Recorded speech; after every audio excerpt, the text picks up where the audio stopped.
नमस्कार, मी प्रतीक्षा, DNA मराठीमध्ये आपलं स्वागत। आज मात्र खोटी आश्वासनं काहीतरी सांगतील, वेळ मारून नेतील असं श्रीराम पाटील करणार नाही।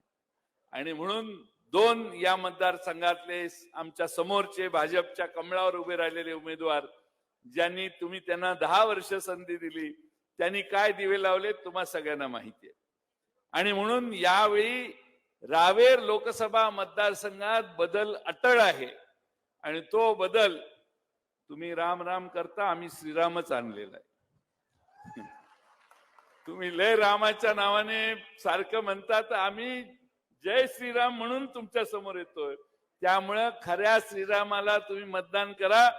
अयोध्येच्या रामाला मत पोचल्यासारखं आहे, तुम्ही काय काळजी करू नका। आमचा श्रीराम हा सामान्य माणसापर्यंत पोहोचेल। तुम्ही हात कराल तिथं गाडी थांबवेल, तुमची सेवा करेल।